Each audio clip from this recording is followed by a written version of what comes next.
Hello, Cheapskaters, and welcome. I'm Kath Armstrong, creator of the Cheapskates Club, where our goal is to live life debt-free, cashed up, and laughing. And let me just fix these lights, because if the glare's annoying me, it's going to be annoying you too. It's this one. That's the issue. Oops, that might have got rid of it. No. No, it's this one. Having trouble with the lights tonight. They just don't seem to want to do what they're supposed to do. Sorry, guys. All right, so our goal is to live life debt-free, cashed up, and laughing. That's worse. It is what it is.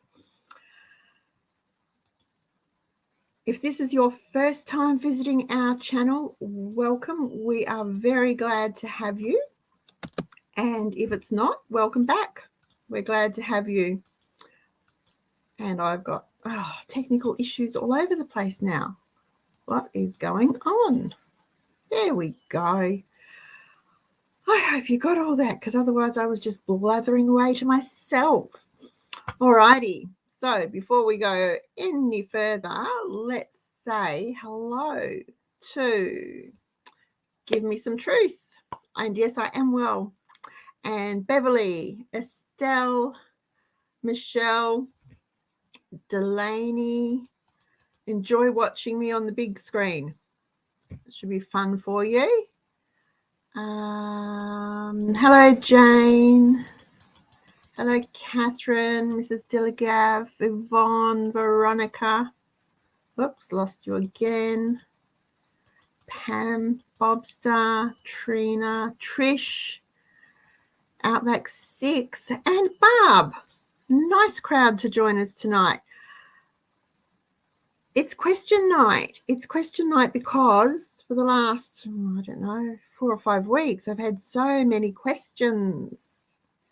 You're quite prolific when it comes to asking questions, and that's a really good thing, because when it comes to living the Cheapskates way, there is no such thing as a dumb question or a stupid question. I get lots of odd questions and a few really weird questions, but never a dumb question or a stupid question. One. I might have told you about this before. Was someone had downloaded the Cheapskates washing powder tip sheet, and on that tip sheet I've got used laundry soap, and in brackets I've got or any soap will do. And I got a contact us that said this person had been to Coles and Woolworths and there was no such thing as any soap. They couldn't find it anywhere and nobody knew where it was. Where could she get it? And I actually thought it was my friend Debbie playing a joke on me or trying to get me to buy it. So I wrote back a very sarcastic answer, and it wasn't Debbie. But yeah, this person had thought that any soap was a brand name. No, it's not. Any soap, use whatever you've got. If you make washing powder, laundry soap.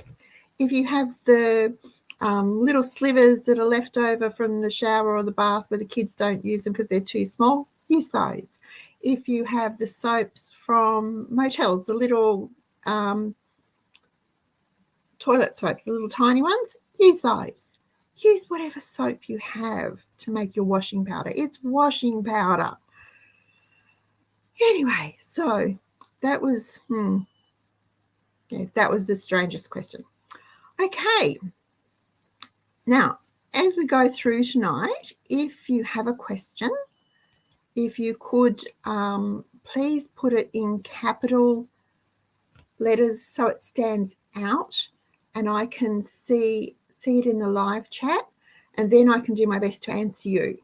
Now, to join the live chat, which is that bit over on the side, you need to be logged into your YouTube or your Gmail account. And that's not a Kath thing. That is a YouTube requirement. Now, if you don't have either of those, don't panic. Leave your question in the comments below me. Now, I won't be able to answer it tonight, but I will do my best to answer it for you tomorrow. I get a lot of questions and a real variety, and I really love to read them and I love to answer them because it means that there are people out there who are actually paying attention, listening, trying to live the Cheapskates way. So I've put together a few, and the first one comes from Michelle. And she asked about paper towel because she doesn't use paper towels other than to drain pineapple before she puts it on pizza so the pizza doesn't go soggy. And she wanted to know if I had a suggestion for draining pineapple without using paper towel. Well, please, I don't use paper towel. I haven't used paper towel for years, so I do have a couple of suggestions. I don't buy paper towel. I rarely buy paper serviettes. In fact, I only buy the pretty ones for special occasions. Wendy actually gave me a pack of paper towel for Christmas a couple of years ago because she knows I don't buy it. And I will say it was a treat. And I did ration its use. And we still have part of a roll left that's in our camper. Because when we're away camping, paper towel really is a bit handy. So instead of using paper towel, I just use clean dishcloths to drain pineapple or beetroot or fruit, tinned fruit if I've got to drain it, whatever I've got to drain. I just use clean dishcloths. I use clean dishcloths for draining fried foods if they need it. Now, an alternative to that is good old brown paper bags, but they're not something that we have very often in the house. Now, I have tried serviettes. They tend to go really soggy really quickly and they stick to the food, and so no, don't try serviettes. But clean dishcloths or clean linen tea towels or clean cheesecloth will all do the job of draining pineapple or beetroot or tinned fruit or fried foods really, really well. And then you just toss them in the wash. So they're reusable. It was an easy question to answer for me anyway. The next question was from Sophie, and Sophie wrote, just wondering, I'm trying very hard to live on $75 a week for shopping, but I don't have any spare cash for stockpiling. Can you suggest where I can find extra money in the budget for stockpiling? Well, you don't need to find spare money or extra money in the budget for your stockpiling. You just need to tweak the way you shop. So as you become more adept at shopping on your $75 a week, you will find that you will have money left over. And we call this the grocery slush fund. And even now, with prices going up and up and up and up and, skyrocketing, there are still deals to be had, and there is still money to be saved on your grocery bill. So that's what you'll use to build your stockpile. Now, building a stockpile takes time. It won't happen overnight. It won't even happen in a couple of months. It could take you a year or longer to build your stockpile to wherever you want it to be. And that's entirely up to you. How big your pantry is up to you. How long you want to be able to live out of it without doing any shopping at all is entirely up to you. Now, I don't think any of us are so wealthy that we could go and do all that shopping, buy all the food, all the meat, all the produce, the dried produce, the tinned produce, the bottled produce. all the baking needs, all the toiletries, the medications, everything that we need for however long we want to live off our pantry in one hit. Because that would be a lot of money. It will be a lot of stuff. Now, it also depends too on what you consider your basics. So, things for me, basics are flour, sugar, rice, oats, vinegar, salt, honey, tea, coffee, tomato soup, pineapple, things like that, toilet paper, shampoo, conditioner, toothpaste, toothbrushes. They're all basics for my pantry. Your basics could be very different because you live a different lifestyle. So start by looking at what you buy every time you go shopping. What's your regular shopping list? And use that to make a list of the things that you want to stockpile. It's a really good place to start, and it means that you will actually buy things and stock things that you use. Now, if there's anything on that list that you can find a cheaper version of, then do it. Switch brands. Buy one if you're not sure whether you'll like it or not, because then it's not a great loss. If you don't like it, you can go back to your regular brand and just wait till it comes on sale, or you can get it cheaper. The other thing to do is only buy the things on your list when they're on sale, or you buy the generic, the plain label, store brand version of that product. Now, again, this might mean that you need to make some substitutes or go without some things for a couple of weeks. But that frees up money in your budget so that you can use that money to buy more of what you need.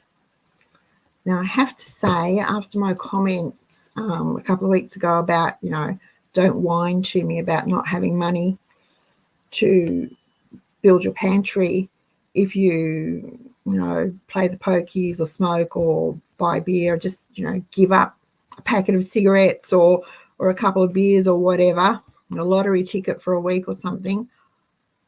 I had no idea that so many people felt so passionate about that. Seriously, guys, it's not forever. I didn't say go cold turkey and cut it out altogether. I said go just once a month, give it up and use that money to add something to your pantry. Seriously, if the cigarettes or the pokies or the lotto tickets or the beer is that important to you, you have a bigger problem than stockpiling your pantry. If you can't give it up just once in a month, go without, you have a bigger problem, and you really, really, really should speak to someone about it. Start with your family doctor, because you've got a bigger problem than not being able to stock your pantry. I didn't mean to offend anyone. I honestly didn't mean to offend anyone. But for me, because I don't smoke, I don't drink, I don't play the pokies, I would have to give up. I don't know what I'd have to give up. I'd probably, walk more instead of driving, especially now that fuel is so expensive. I would do something. Slot in an extra meatless meal a week or something, so that we would free up money in the grocery budget. But even I would do something. If I had to, I would do something. So I'm not telling anyone to do it without being prepared to do it myself. Anyway, back to the Sophie's question. So the other thing is, only buy on sale, and if you do, move the price difference to your slush fund, or use that extra money to buy something for your stockpile. So what I mean is, if your box of widgets is normally $2 and you can get it for $1.50, then the 50 cents that you wouldn't be spending on widgets can go into the slush fund. Or you can use it to buy an apple that costs 50 cents, or 2 bread rolls, or whatever it is that's on your list that would cost that 50 cents to build your pantry. Don't just say, I saved 50 cents and not actually use it to save some money. All right, now I'm nearly finished with this question because I have a lot to say. There's a bit to go through. So when you find things on your list that are on sale, buy one, or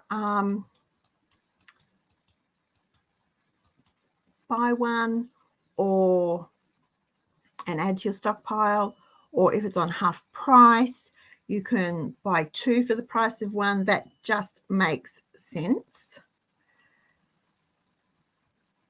But whatever you do, use your grocery budget to your benefit, not the supermarket's benefit. Now, on tonight's news, there was a big thing about, hidden price costs nobody's aware of. Well, I'm pretty sure we're all aware of them. Things, and they call it shrinkflation. So we all know what shrinkflation is. The box of widgets stays at $2, but instead of having 20 in it, now it only has 19. That's shrinkflation. So that's happening a lot. The advice is to check the unit price. Always check your unit price and compare unit prices. Don't think that this box is this big and this box is this big, so they must hold the same amount. They don't necessarily. Check your unit price and compare gram for gram, or 100 grams for 100 grams, or whatever it is, to find the cheapest. That's not a secret. I'm pretty sure we've all been doing that for a very long time. Now, another thing that you can use to help build your stockpile if money is tight and you think there's no room in the grocery budget is bonus money. So refunds, excess money in spending plan categories. So at the end of each year, when I total off our spending plan, if there's excess money in the gas account or the electricity account or whatever, I move that out. That's money that could be used to build your stockpile. We're coming up quite quickly too to the end of the financial year. So if you're due for a tax refund, that's money that could be used to build your stockpile. You haven't missed it, so you won't miss it, but you will benefit from it if you use it to build your stockpile. You get money for a birthday gift or a thank you gift or whatever. Use it to build your stockpile. There's plenty that you can do to build your stockpile. Sell things that you don't use. Just build it. However you build it will be worthwhile, and it'll allow you to eat well. You'll be eating well for less because you're buying at today's prices, not tomorrow's prices. And your stockpile, having a full pantry gives you peace of mind, so that if money is scarce or food shortages become more widespread for whatever reason, you'll still be able to feed your family. You'll still be able to keep them clean. You'll still be able to keep the house clean. It can be done. Does it take effort? Sure it does. Everything takes effort. If you think that you can build your pantry just by talking about it and it's just going to happen, dream on, because it's not going to. You have to put the effort in to make it work. You need to do it. I had to. It took a long time to get my pantry to where I want it to be. a lot of work, a lot of list making, but we did it. Like I said, it's not going to happen this week or next week, maybe not even next year, but build it up little by little, bit by bit, and it will happen. Now, let me see. Any questions? Oops. Estelle's got a question. Okay. Just checking, guys. Estelle, I already have one question, and it's a bit of a weird one. Can I help someone water bath or pressure with water to learn the techniques? Okay. I'm sure there's someone out there that would be happy for the help. All right.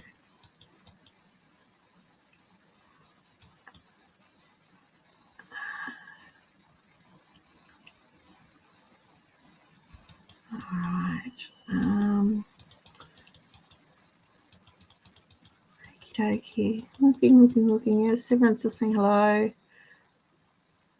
Oh, Joy, sorry Ron's not feeling well. Hope he feels better soon.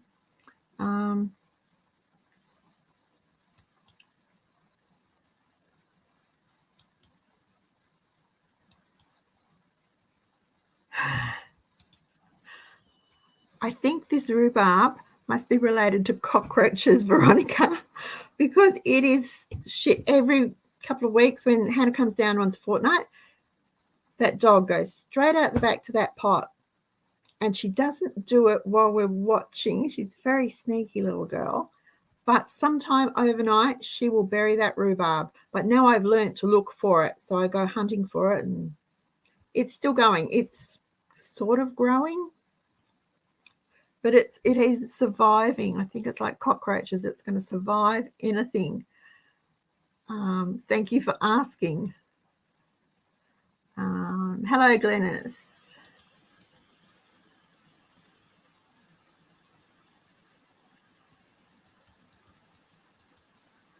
Estelle uses flour bags to pack lunch in. They'd surely, yeah, calico, anything like that. Anything will drain food. Just make sure it's clean. Just has to be clean. Something that you can either soak or scrub or put through a hot wash if you want to. Just make sure it's clean. Joy uses a tea strainer over a glass for a small amount, or a colander for the whole tin, and drink the juice. I freeze the juice and use the juice in, if it's pineapple, I save the juice for sweet and sour sauce. Other apricots, I save the juice for apricot chicken. Depends what it is. Peaches, pears, fruit salad, I will drain it, and I will use that juice to make ice blocks or ice cream. So yeah, there's lots of alternatives to paper towel.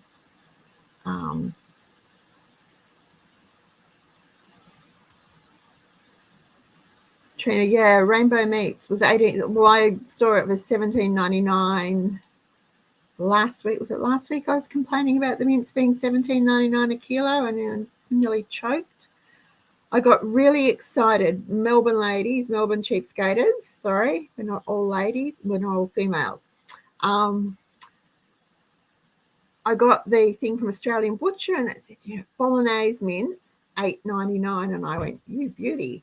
Thinking, I don't know why, I just thought bolognese mince was like the 3-star type mince that used to be. So off I trotted yesterday to get my bolognese mince.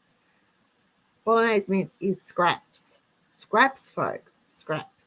Now, it's probably perfectly good, but it was a mixture of beef, pork, lamb, and chicken. It looked odd. It was a really weird color, looked really odd. And as we don't eat pork, I didn't buy it. But I thought, I was a bit disappointed. And I told them too, mince is so expensive. Has anyone been to Costco? It was $10.99 at Costco. Has anyone been to Costco in the last few weeks to see how much it is?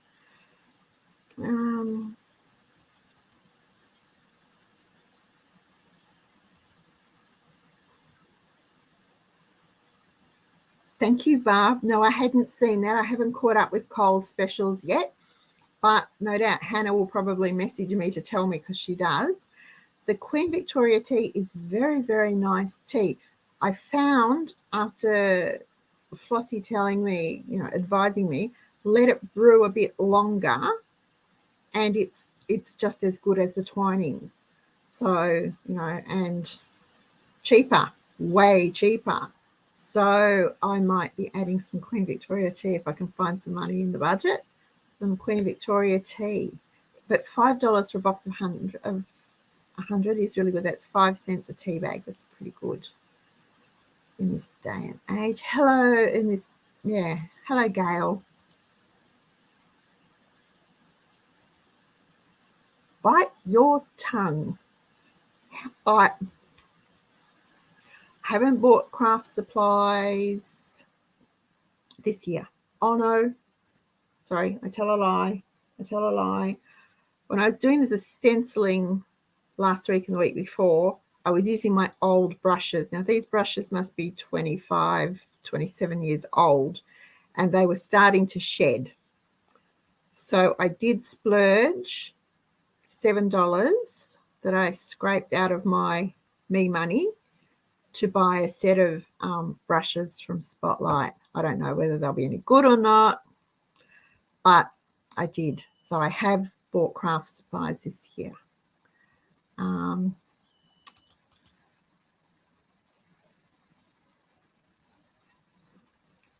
Jane would have to give up Tim Tams, but only if she had to. All right. Okay. Ali wants to know, can you freeze grated cheese? Yes, you can freeze grated cheese. If you're going to freeze grated cheese, grate it. And then, I don't do this all the time and I usually regret it. Get some corn flour and a teaspoon, not a lot, and put the cheese in a bag, put the corn flour and give it a good shake up so the corn flour coats the cheese. Now, it doesn't change the way the cheese works when you use it in your baking or whatever, but it stops it from sticking together and going all goopy and clunky, so that when you freeze it, you can actually break bits off to get it out if you freeze it, in one clump. How long does it last vac sealed? Frozen and vac sealed? If it's frozen, it will last 2 years, 3 years. If you're just going to vac seal it and put it in the fridge, once it's been opened, vacuum sealed, maybe 6 weeks to 2 months. I tend to keep it in the wrapper that it comes in, because that will tell you roughly how long it's got on it, and it's usually a good 3 to 4, 5, 6 months if you're lucky. Although, have you noticed that things are getting closer to their best befores and use bys as we buy them these days, because we're running out of stock? But it would last a while in the fridge. Now, if you bring it straight home from the supermarket, grate it, put it in the vacuum bag and seal it straight away, it should last, as long as it had on, at least as long as it had on the packet, because the packets that you buy are not vacuum sealed, that your cheese comes in. Put a paper towel across the top of it. Put your cheese in, put paper towel across the top of it. Helps too.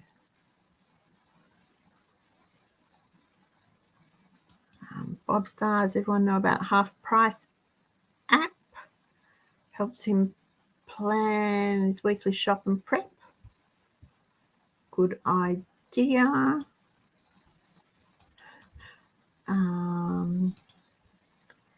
How do you keep eggs for long-term storage? Eggs, okay. If you have hens, you can water glass your eggs. You cannot use bought eggs from the supermarket for water glassing, because they've been cleaned. So you want fresh eggs straight from the hen for water glassing. That's a whole separate thing. Eggs will keep for months, guys. they have a use-by date on them. They have a use-by date on them. They are good for weeks past that use-by date if they're kept in the fridge. Now, they will, the yolk will thicken a bit as they get older, but they are still good to use. You can still eat them, so they will keep for weeks past the use-by in the fridge. Alternatively, you can freeze them. To freeze them, you need to crack them. So the easiest way to do that is, if you make cakes that usually use 2 eggs, crack 2 eggs into a bowl, whisk them up, pour that 2 eggs mix into a muffin tin, rinse and repeat till you fill up the muffin tin, freeze it. Then you pop those out, those little frozen egg globs out, put them into a bag, pop them back in the freezer. You know, 1 is the equivalent of 2 eggs. So they're good for scrambled eggs, for omelettes, for egg wash, for your baking, whatever. If you have a freeze dryer, I only know a couple of people with freeze dryer. If you have a freeze dryer, you can freeze dry them. You can dehydrate eggs. I didn't like them. I tried it, and so I've not bothered talking about it because I didn't like it. I didn't like the way it turned out. I didn't like the texture. I didn't like the feel of it. So to me, dehydrating them took a long time. So that's a fair power to use. And for something that I wasn't going to be happy with, I didn't like it. So that's how I keep them, either straight in the fridge till we use them up, or frozen.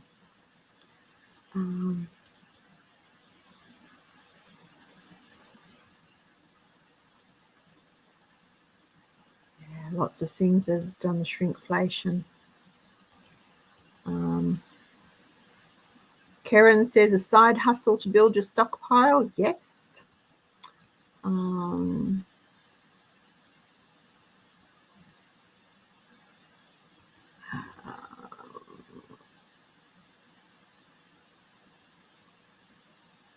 Krista fed 3 adults tonight for $9 all up. Well done. Jane swaps skills for food. This is a really good idea. She does basic mending for some local widowers. They pay her in fresh caught fish. How expensive is fish? I know they did a thing tonight or this afternoon on the Queen Vic market and the fishmongers there. And they were talking about not only are prices going up, but they are finding it very difficult to actually get fish, which is really unusual for this time of year. So that's a really good way to earn a little extra money or build your pantry, whatever. Just remember that your skills are valuable. Don't undervalue your time, your effort, your training, your materials, whatever. You don't undervalue it just because you're doing it for a friend or a neighbor or all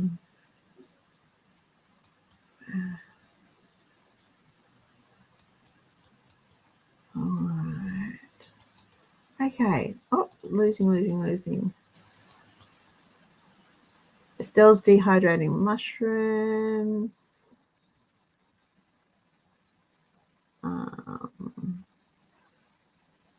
Joy's inputting dockets into a spreadsheet. Hello, Annabelle.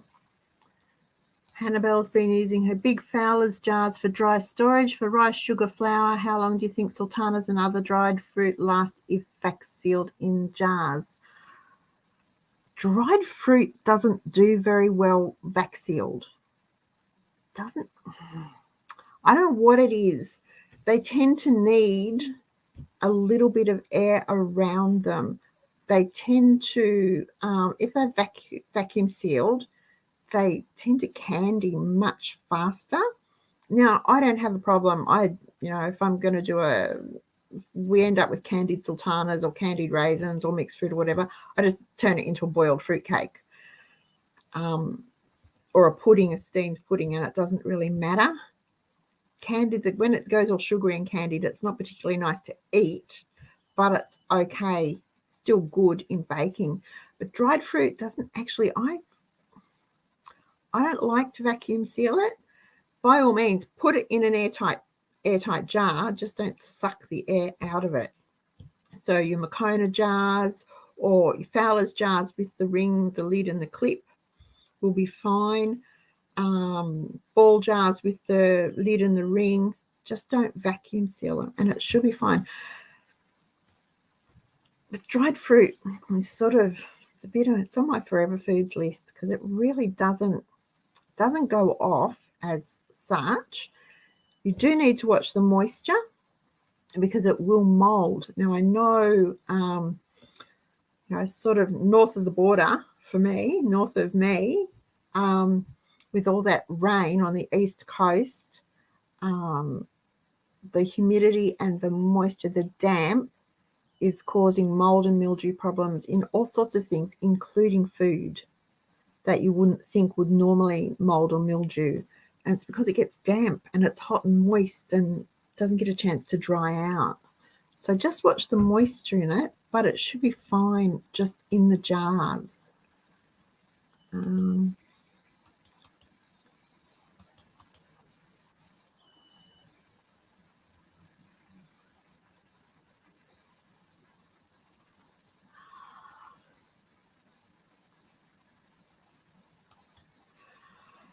The dehydrator is a Sunbeam Food Lab.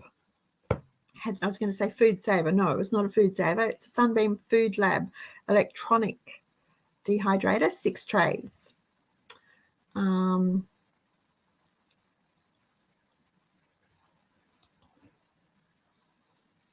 Lydia, thank you. $10.99 in Aldi. Our Aldi hasn't had mince for weeks. Hannah hasn't been able to get cheese or toilet paper. Toilet paper for nearly 2 months, cheese for about 3 weeks.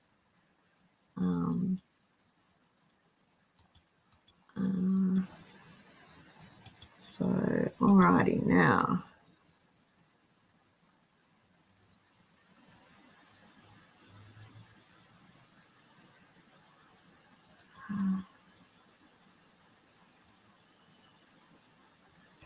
Joy said Steggles has chicken mince 2 kilos for $7. That's not bad. Glad you were teasing about the crust, but it's all right, Estelle.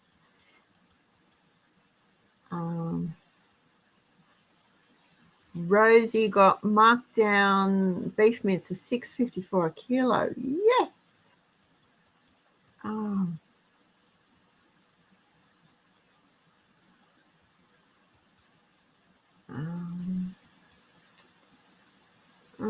Trina only got 2 small eggplants. My eggplants have been really slow. They're there, but they're just slow. I think it's this really, really weird weather.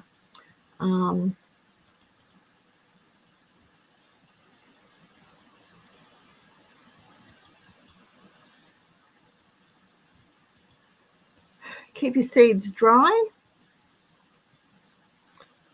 in a paper envelope, somewhere cool but not damp, and preferably dark. If I want to keep seeds for a long time, I started this a couple of years ago, so I've got seeds for further out. I put them in my little envelopes, label them so I know what they are, group them all together for the year and vacuum seal them and just put them in the cupboard. The ones I opened, or maybe that's why my garden wasn't so good this year, I don't know. Although the winter ones are doing well, the parsnips and beetroot and peas and things are coming up. Turnips are all coming up really quickly, so that's really good. That's what I do with seeds. Seeds last a long time, but you just need to keep them dry, cool and dark.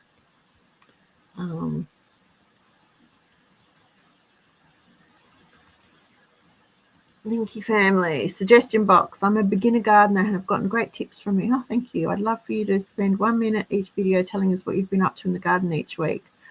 This week, all right. Well, this week in the garden, I picked capsicums. Lots and lots of green capsicums. Not really big. but the weather's cooling, so they're starting to slow down, as are the eggplants. They're not quite ready. Lots and lots of capsicums and some humongous zucchinis that I missed. So they were like the fish, this big. They were huge zucchinis. So they got grated up and frozen to go into soup or stews or whatever, sausage rolls or whatever. I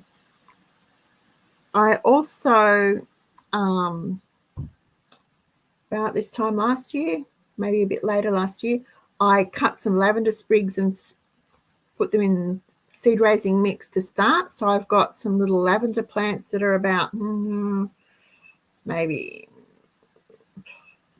15 centimeters, 6 inches high to put out. I'm going to put those into, they're still in their tubes, so I need to put them into bigger pots to overwinter, and then once winter's finished, I'll put those out. Now my plan is to put lavender between the garden beds, and just to bring some bees and things in. And I think that was, I read that came from one of our cheapskaters. And then of course I'll do the marigolds and whatever in the actual garden beds with whatever I'm growing, to try and bring the bees and let them work their magic in the garden. I think that's really important. Otherwise, I haven't actually done much in the garden this week. Gardening is sort of slowing down a little because winter, it's cooling off, which means there's not as much to do. There's not as much harvesting to do. There hasn't even really been as much weeding. I do have more potatoes to chit and dry off to put in. So hopefully if I get those done tomorrow, I'll get them in probably Sunday, because we're expecting rain Monday, I think. So I'll get them in on Sunday, give them time to settle into one of the beds. Some of the tomatoes, some of the potatoes are doing well. Others are a bit slow. The raspberries, I have been picking raspberries every day.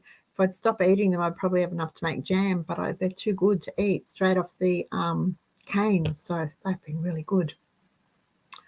Otherwise, not much in the garden at all. But yeah, I could do a little, if you really think it's interesting, what we do in the garden.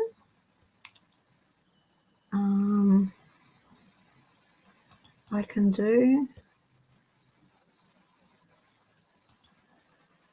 Estelle, you can get a fruit leather tray, which has a very narrow, maybe 6 mil, maybe 10 mil high edge on it, and it's just a plastic tray for doing fruit leathers or drying purees and stuff. That's what you use in your dehydrator, and you can get them specifically for dehydrators, but you can find them at $2 shops or op shops, or any sort of tray that will fit your dehydrator that has it doesn't need to be very high, no more than probably 12 mil high, just so the eggs don't run off the edge.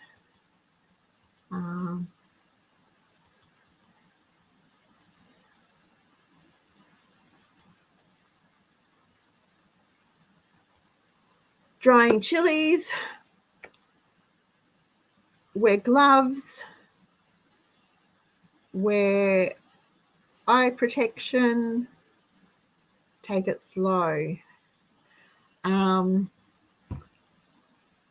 you're grinding it to make it into a powder, make sure they are really, really dry. They have to be dry. Now, you know how to condition your powders. We've talked about this before. So grind your chili into the powder once it's dehydrated. Put it in the jar with the lid on and give it a shake every day or so, every couple of times a day, every day for 2 or 3 days to make sure it doesn't clump. It has to move freely like a dry powder.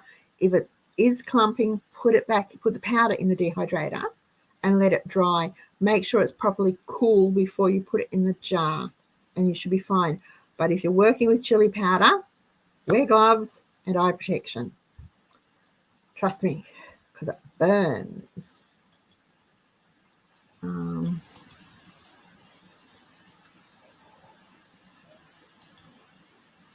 Apple will go brown or yellowish as it dehydrates, because that's what it does. Oxidization. That's what it does. So yeah, they're still okay. As long as they're not black or furry, they will be fine.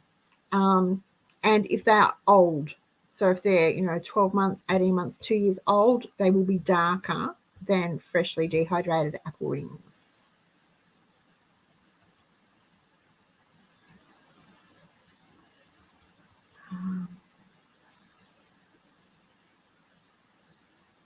Lydia says no toilet paper, little cheese, but she's had mints in Greensboro. I might have to take a trip to Greensboro. I haven't been over there for ages. Hello, Sylvia. How do you bulk buy when you have a small freezer, onions, etc.? You make room. So with your onions, if you want to freeze them, freeze everything flat. Okay. I know it looks really pretty when you see the things on Pinterest and the freezer's open and there's all neatly stacked containers and they're labeled and it looks and color coordinated. It just looks gorgeous. It's beautiful. And that's fine if you have the time and money to do that. But those containers take up a lot of valuable real estate in your freezer. So this is where your zippy bags come in so handy. Ziploc bags or vacuum seal them. I have to stop knocking the desk. And flat. So package them flat. When I do mince, for instance, I weigh it. So I know I'm getting 500 grams in the bag. Put it in the bag. Squash it into a rectangle. And then I vacuum seal it. And they stack in the freezer. So you can either stack them up or you can do them file system. I just stack them up. Takes up so much less space than in containers. So the same for onions, tomatoes, capsicum, zucchini, fruit. If you do them but do them flat, don't just put a big clump in there because it's just not efficient, space efficient. That's all. And you then need to decide what is worth freezing and what's worth looking at shelf-stable alternatives. So you can get a lot more in a freezer than most people think if you stack it flat. Think thin and flat, and you'll be fine.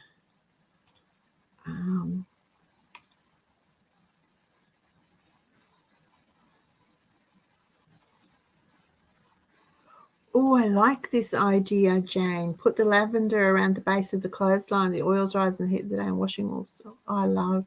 Well, I usually put in the rinse water for our bed linen, I usually put a little bit of lavender in that. So I really like it. And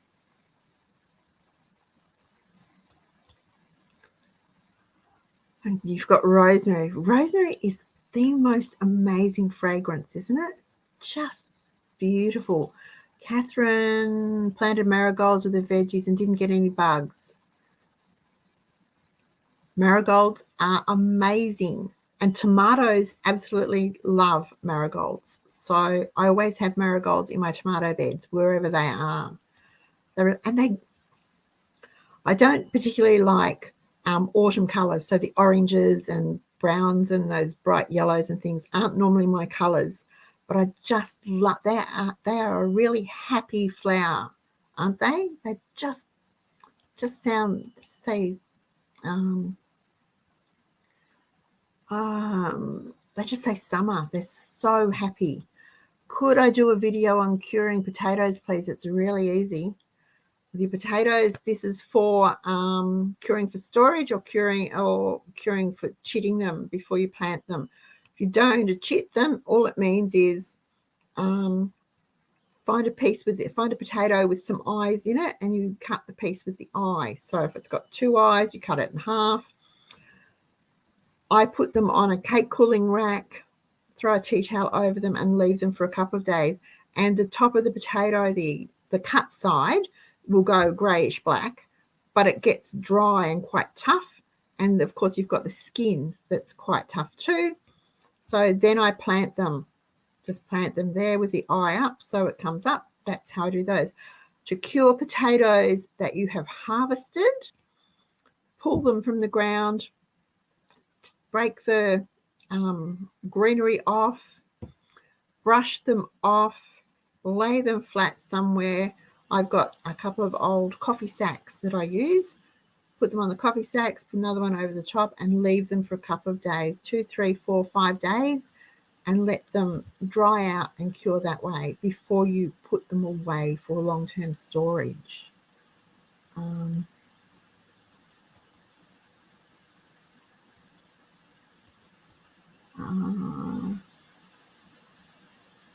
Kathleen says they were all choking on chili fumes last night after hubby cut up a habanero. Yeah. You've got to be really, really careful. Chili can be really dangerous. And we all know when you have chili and it's hot and you burn your throat, but it can actually burn you. You do need to be careful. How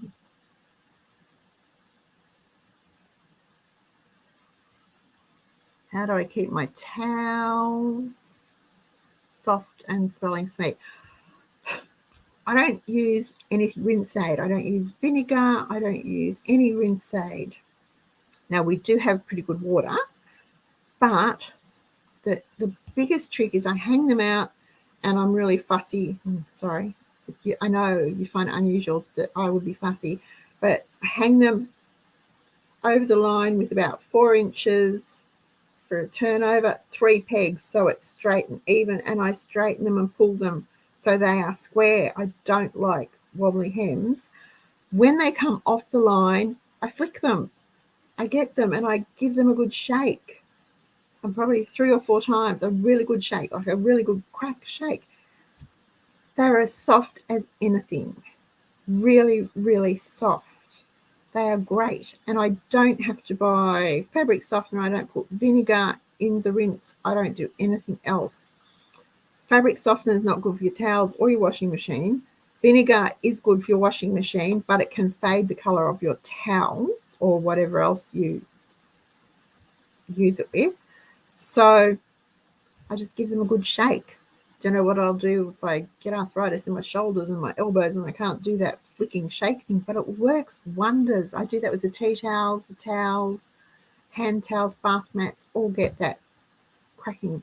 And it's actually a really good tension. You're feeling a bit grumpy, flick a towel. It works really well. Now, to keep them smelling sweet, I have soap in my linen cupboard. I have soap in the bathroom cupboards, unwrapped soap, and it's in between the sheets and the towels and the face washes and the hand towels for 2 reasons. It's hardening up, which is really good because it will last a bit longer, but it also deters silverfish and moths and beetles and things that tend to like your linens, and they smell nice. That's all I do. That's all I do.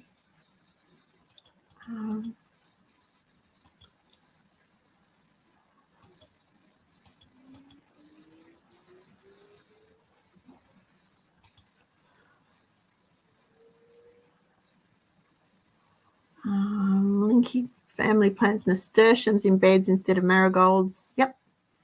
And you can eat the flowers and the leaves and the seeds. Yes, and they're so nice. Nasturtiums. Oh my, nasturtium sandwiches. Yum, yum. A little bit. Oh, so peppery. So good. Okay.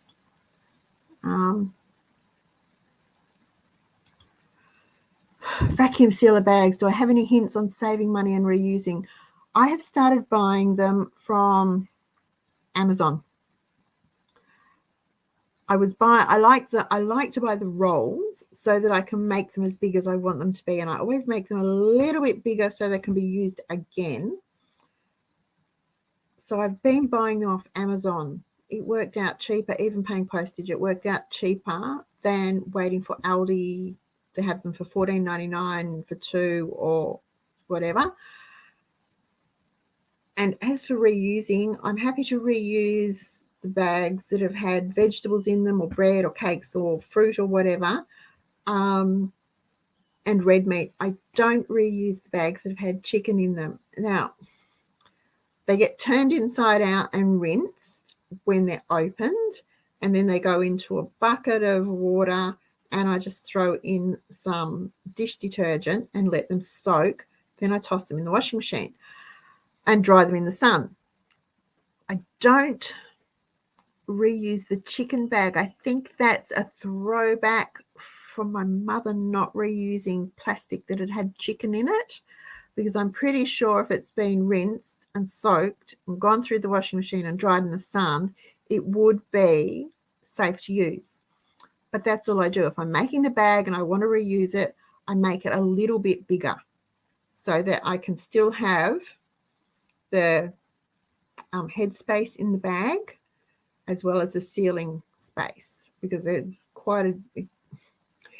takes quite a bit to seal.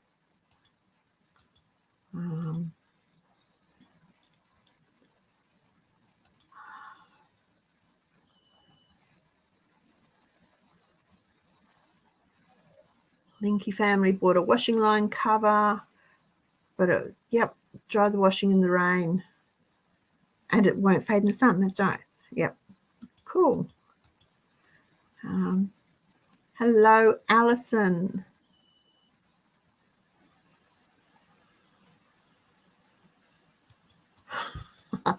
This is a very important YouTube show. Probably not as important as Zoom.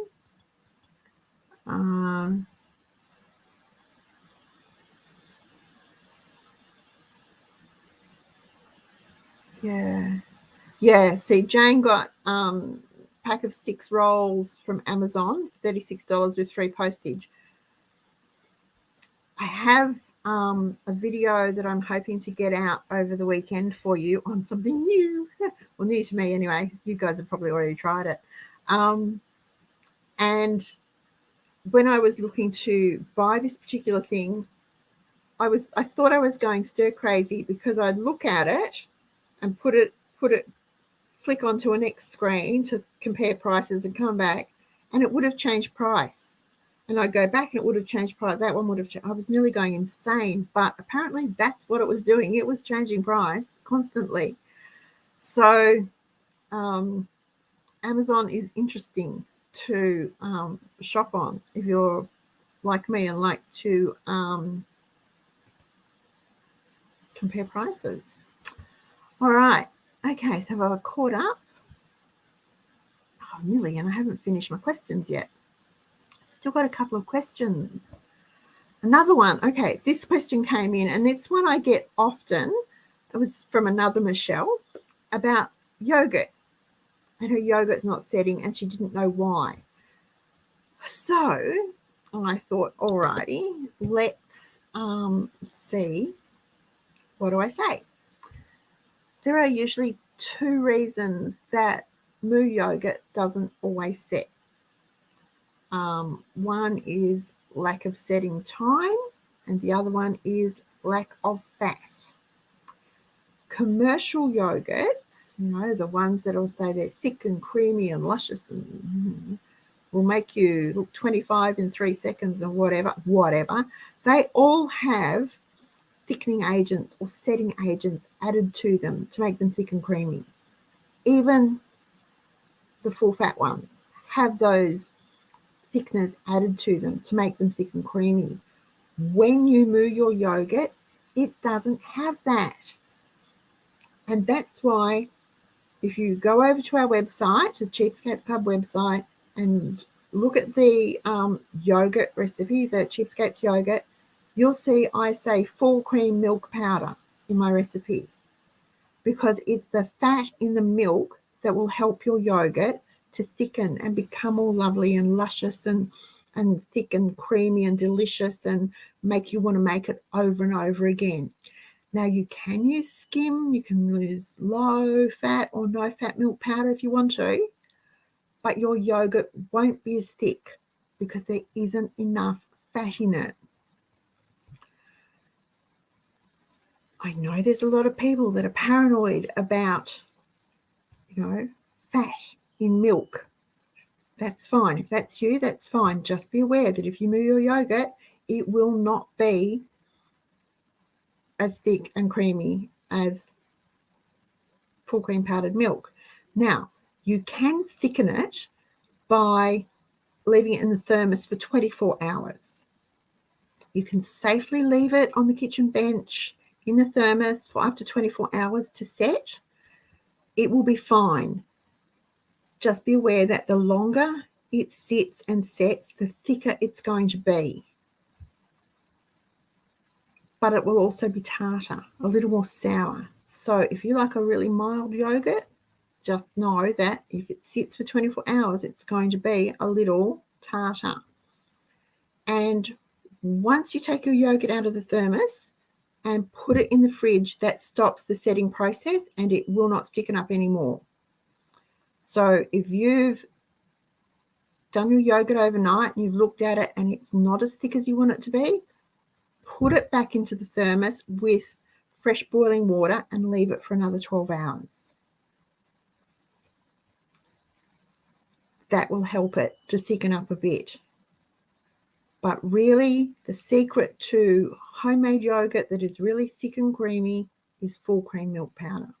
Now, it's not a lot of fat, so you don't need to do a mad panic about it. I asked the diabetes educator, the diabetes dietitian, about it, and he sort of looked at me like I was quite insane. But, I don't want to kill him with yogurt. So no, there's not a lot of fat in it per serve. Remember your portion size. Remember your serves. So that's pretty much all there is to it. Now I know that someone's going to say, well, they use what is it, Easy Yo or Hansel or whatever packets to make the yogurt. I can't help you. If that's what you're doing, I can't help you with that because I don't do it. I buy probably once a year a little tub, a 200-gram tub of Greek yogurt, plain nice thick Greek yogurt, 2 tablespoons with the milk powder and the water into the thermos. Shake it up really, really well. If you need to, get your electric mixer out or your food stick, your blending stick, and use that to blend it up so that it is blended up and mixed up really, really well. That helps to make a nice thick yogurt too. It's pretty easy. It really is pretty easy. But if you're going to use skim milk powder or low-fat milk powder, it just will not be the same. It just won't. Okay, so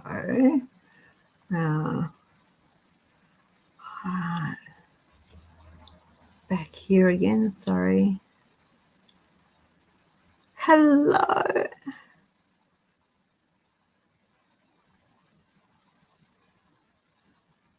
There we go. Here we go. The higher the fat content in milk, cream, etc., the longer it lasts before spoiling. That's really good to know. I didn't know that, but I don't. Okay. I buy low-fat milk for Wayne. Everything else we buy is just regular. I have this problem with foods that have been processed to the nth degree to take the fat out and had other stuff added to them to make them palatable because there's no fat in them, when the other stuff is really, really not good for us. So I tend to we buy full fat cheese, full fat sour cream, full fat cream. Yeah. Anyway.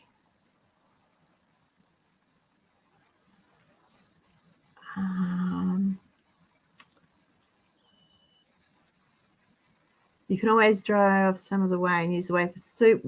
Whey off your yogurt is really good for muffins. It makes the best muffins and cupcakes. Can frozen Greek yogurt be used as a starter? Yes, it can. Just let it thaw a bit first. because you want to mix it up with the milk powder and the water.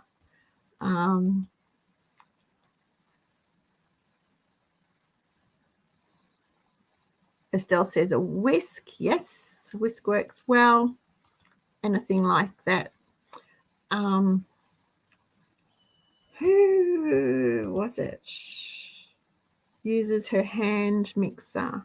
Might be Wendy, uses her hand mixer instead of shaking it. I've sometimes got the stick blender out and use that. Or I give it to one of the boys to shake up. But as long as it's blended up really, really well, it sets up so much nicer too. And it's not as grainy. Has anyone ever had homemade yogurt? If you've ever moved your yogurt and it hasn't been smooth, it's been grainy. It's because it hasn't been, whether it's with an easy yo packet or a powdered milk version, it's because it hasn't been mixed up properly. You need to mix it really, really well. Outback 6, yes. Her husband can't have low-fat milk as it's higher in sugars. Yeah. They take the fat out, and that's fine. Take the fat out of the food, that's fine. But what they put back into it to make it taste the same, look the same, smell the same, behave the same is so much worse than the fat. You know, a little of a good thing goes a long way. All righty. I have one last question over here from Steve. And he said his wife and my wife and I are having a discussion about whether or not it's worth paying our credit card bill before the due date. Oh dear. He said, we're on track to have it paid off in 17 months, but we'd like to clear it sooner. So is it worth paying it before the due date and hopefully saving a little bit of interest? Okay. Yes. Now, understand that I'm not a financial advisor, so anything I say about this is from my own personal experience, my own knowledge, my research, whatever. Yes, pay it before the due date. Interest is calculated daily. You want to reduce the amount that the interest is being paid on. So if you can pay it before the due date, do so. And if you can pay more than the minimum payment, oh my goody, giddy aunt, do pay more than the minimum payment. Do it. Again, if you have to give up beer or cigarettes or pokies or lotto or whatever, do it and get it paid off. The tiny amount of interest that credit card payment will be earning in your bank account compared to the huge amount of interest that you're being charged every day. Yeah. Credit card, pay it early. Pay it. Interest on your credit card is debt. And it's calculated and charged on the balance owing every day. So reduce that balance even one day before the due date is going to be a benefit. If you've already got a plan in place, you've put a payment push in place to clear the debt, why not divide the monthly payments into 4 and pay weekly instead of once a month? And pay a bit more each week. The other thing is, whatever this month's minimum payment is, that's it. That's the minimum you will pay until that debt is cleared. So even though you get your statement next month and it says it's, $2 less, too bad. You're still paying the same amount. Do not just pay the minimum on that credit card debt. Pay it off as quickly as you can. Sell stuff and put that money on that credit card. Credit card debt it's wasted money. It's lost money. It's gone money. It's not like interest on a mortgage where you'll get a return on that investment eventually when you sell. You get nothing back with your credit card debt. So pay it off now as fast as you can. Throw every cent at it. Now, understand that I am not a financial advisor. I'm not an accountant, an economist, or anything else, but it just makes sense to put everything you can at that debt and get rid of it, because that is lost money. And that was the last question I had to answer. So we're not doing too bad. Well, it wasn't a set-up question when it came in the email, Kathleen, but it was, I reworded it. Night, Barb. So many people, I get questions like that all the time. How to pay the mortgage off earlier, how to do this. Am I better to have, to put all my money towards building an emergency fund, or should I be paying down debt? Okay, so I get these questions all the time. That's what I said. Some of them are odd, some of them are weird. None of them are stupid, none of them are dumb. There are people that simply aren't sure. They know what they should be doing, but they're not sure. They don't have the confidence to make that decision without picking someone else's brain or finding out what someone else would do. It's really interesting how people think.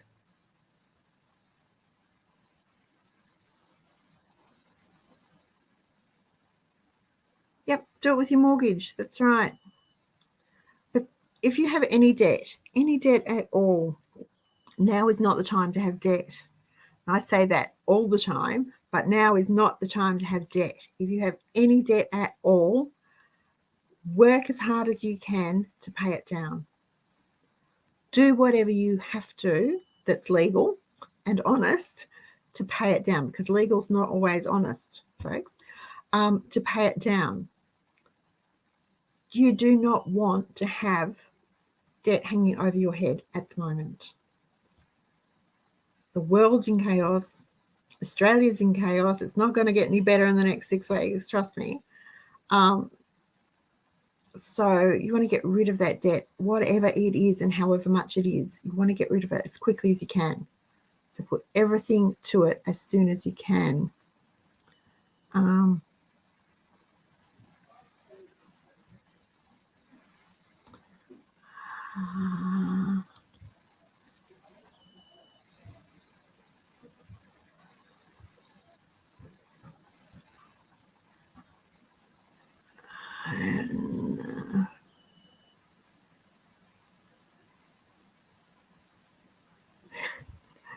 Yeah, legal's not always honest. It's just like, just because I used to say to people, just because it's legally correct does not make it morally or ethically correct. When you think about things like that, maybe it's just my weird brain, my way of thinking, but just because something's legal doesn't mean it's a moral or ethical thing. Debt-free is a good feeling. It's so nice. Debt-free, cashed up and loving. Alrighty. Now, Roseanne said, if you add all the interest you pay on a mortgage, you're usually paying 3 times the cost of the house. And we did have one we changed from a 30-year to a 15-year and paid it off in 10 years. You get rid of it as fast as you can. Well done. That's really exciting. Hannah is going flat chat on her mortgage. And it's so funny because I think I've told you, I'll say something. She'll go, well, I can't pay for that because I've got a mortgage. Big deal. She's been paying a lot of attention to the talk about interest rates rising. Now her interest rate is fixed for a while and she's got a really good deal. So she's throwing everything she can at, because she's really hoping that it'll be gone in, 4.5 years now. She wants it gone. So she's throwing every single cent she possibly can at her mortgage. And we're really, really proud.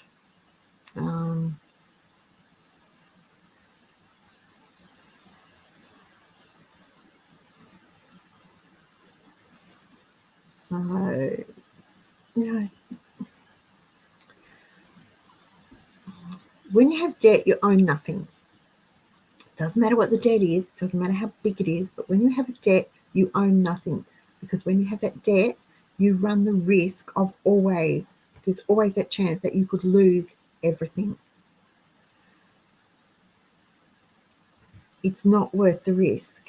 I understand that we need to take out a mortgage because very few of us would ever be able to save up, the hundreds of thousands of dollars that we need to buy a home. But pay it back as quickly as you can. If it means that you don't go on holidays for 10 years, you don't go on holidays for 10 years. If it means that you let your hair grow and go grey, then you let your hair grow and go grey so that you can save that hairdressing bill.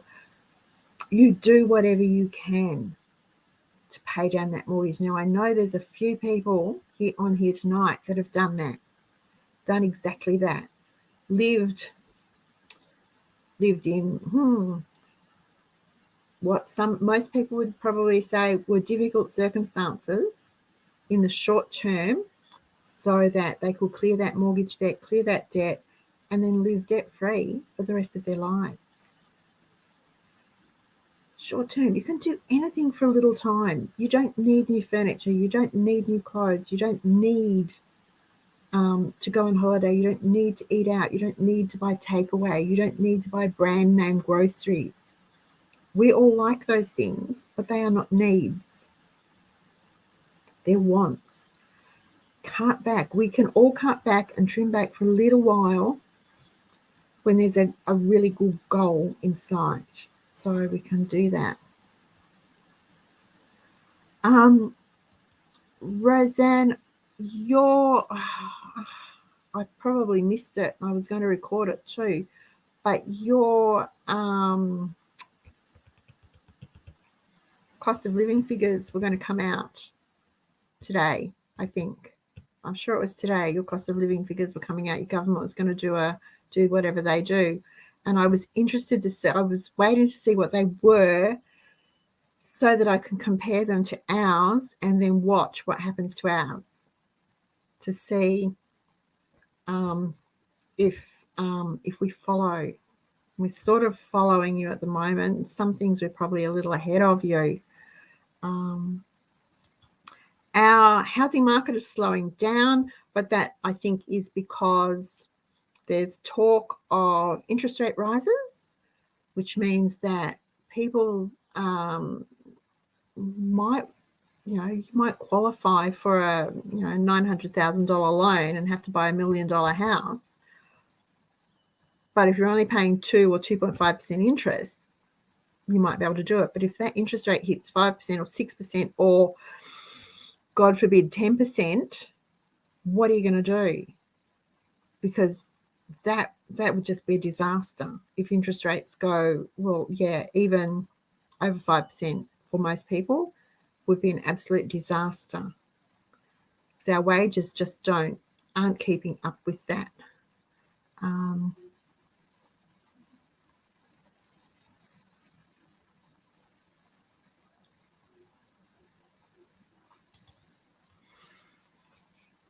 Tell her congratulations, Alison. That is just amazing. Hannah did that. Hannah saved a 40% deposit on her home.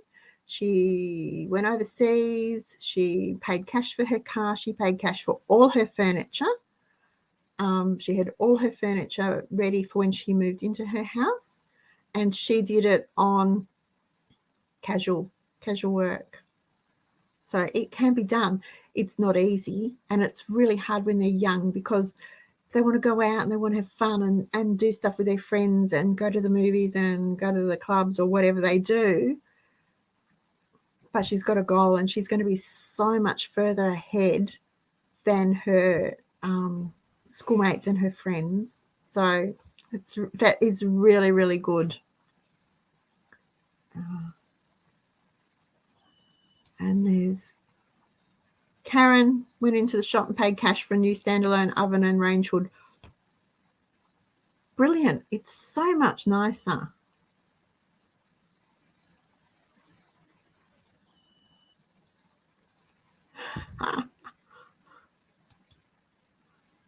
think I'd prefer a snowstorm too.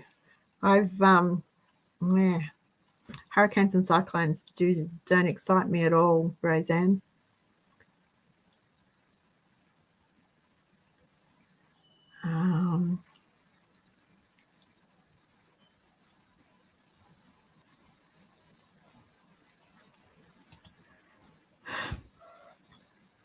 Lesson learnt. I think there's a difference between boys and girls, though. You know, our boys took a bit longer to get into the saving habit. What is also funny is when they have to pay for work for it and then spend it on stuff that they need. It's really, you know, like it's there, but I've got a mortgage. Remark. It's a good life lesson. It's a really good life lesson.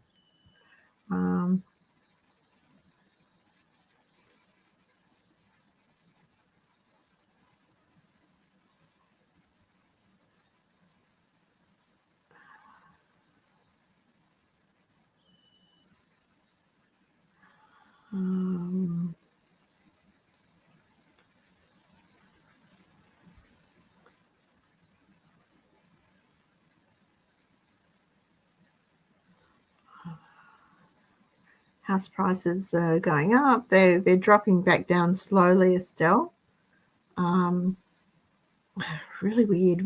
We had a house across the road from us, was up for sale before pandemic, got passed in, so it's been leased. So went up for sale again 2 weeks ago, got passed in again. Have no idea why. It's actually, they either have a really high reserve on it or there's something drastically wrong with it, but it's a nice enough home. Anyway, okay, so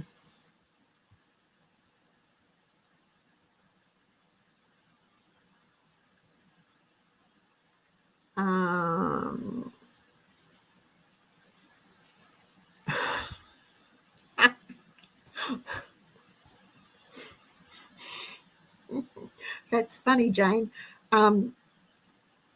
Hannah, if she was here, she'd crack up laughing.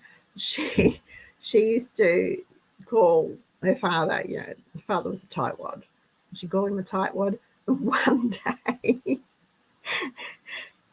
she wanted something and he said, well, it's in my wallet. And he picked his wallet up off the coffee table and opened it and a moth flew out. Sorry, a moth flew out of his wallet. She has never let him get it. Dad's so tight, the moths moved into his wallet. It was so funny. Oh dear. Anyway, guys, I've kept you long enough. I didn't mean to go so late. If you're traveling for Easter, be safe. If you're staying home for Easter, enjoy the long weekend. Thank you for joining me tonight. I have really enjoyed it. I hope I've been able to answer some questions and made some sense for somebody. If you like tonight's show, thumbs up would be much appreciated. If you haven't already subscribed, please do.